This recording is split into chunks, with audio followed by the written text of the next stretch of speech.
Now, the African Court on Human Rights and People's Rights has rejected claims alleging human rights abuses in Zimbabwe. This follows a letter from Mthwakazi Republic Party raising issues of human rights against the Matabeleland in region. The issues include the unresolved 1983 to 87 genocide that was perpetrated by the government of Zimbabwe, targeting ethnic groups in the Matabeleland region.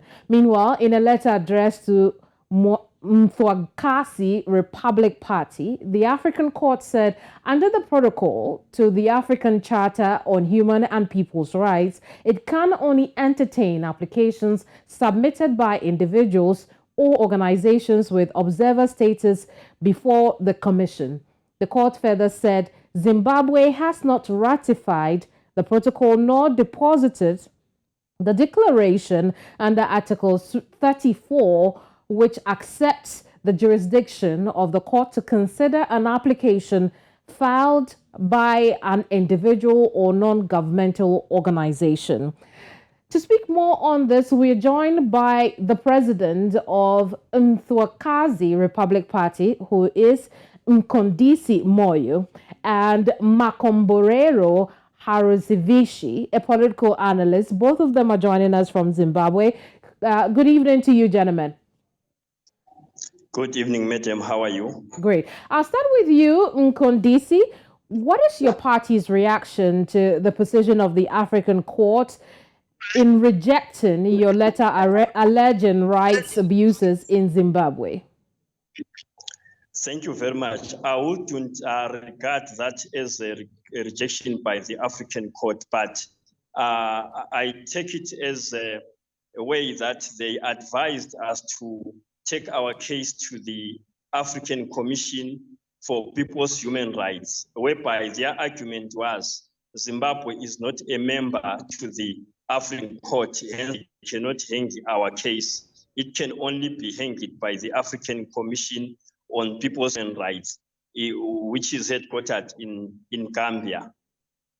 Well, before I ask you what your next plan is, could you refresh our memories on exactly the case that you took to the African Court?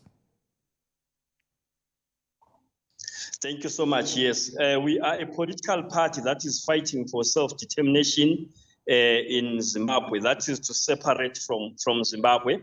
We launched our political party on 11 January 2014 after realizing that we as a people of Matabeleland or Mthwakazi are not fairly treated in Zimbabwe.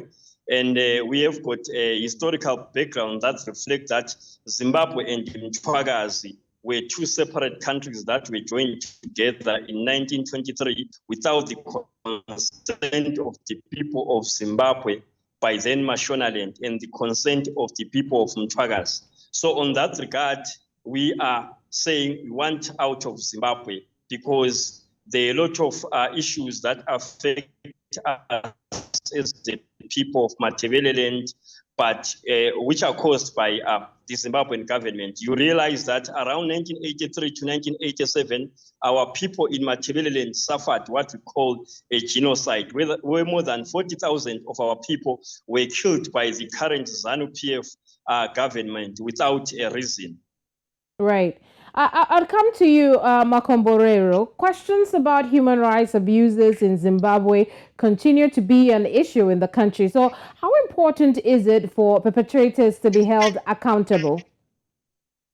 In Zimbabwe, the biggest problem in Zimbabwe's political platform right now is that we have human rights perpetrators of, abuse against political rights, abusers of, people's constitutional rights, transgressors of, politicians who really do not honor the right to life of legitimate Zimbabweans. That's the situation that we have in. And the unfortunate part is that within our African systems, our Pan-African platforms, there is no platform where as Zimbabweans, as Africans can really go and claim our rights. This recent case by Mqondisi to the, African Court of Human People's Rights Commission, which was dismissed, illegitimized by an African platform simply because Zimbabwe is not a signatory to that.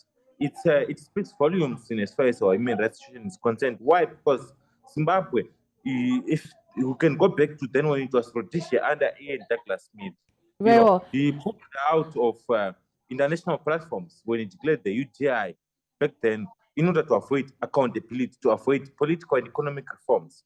And we have now also Zimbabwe under ZANU-PF in the independence era, where they do not sign, are not signatory to a Pan-African platforms where they can account or at least answer to human rights abuses. So this is, just but a clear declaration by the Zimbabwean government that they are not concerned about human rights reforms. So unfortunately, we do not have the time to go into detail on this. But Mqondisi, what will your party do now? Hello. Continue to intensify our strike by engaging all international stakeholders. As of today, since last year, we wrote about 67 international letters to the international stakeholders, citing our issues about human rights violations in Zimbabwe, and on the other hand, wanting or asking these stakeholders to help us to challenge this issue about us wanting to come out of Zimbabwe. On the other hand, we are doing a lot of groundwork whereby we are mobilizing our people to stand up and fight for their independence.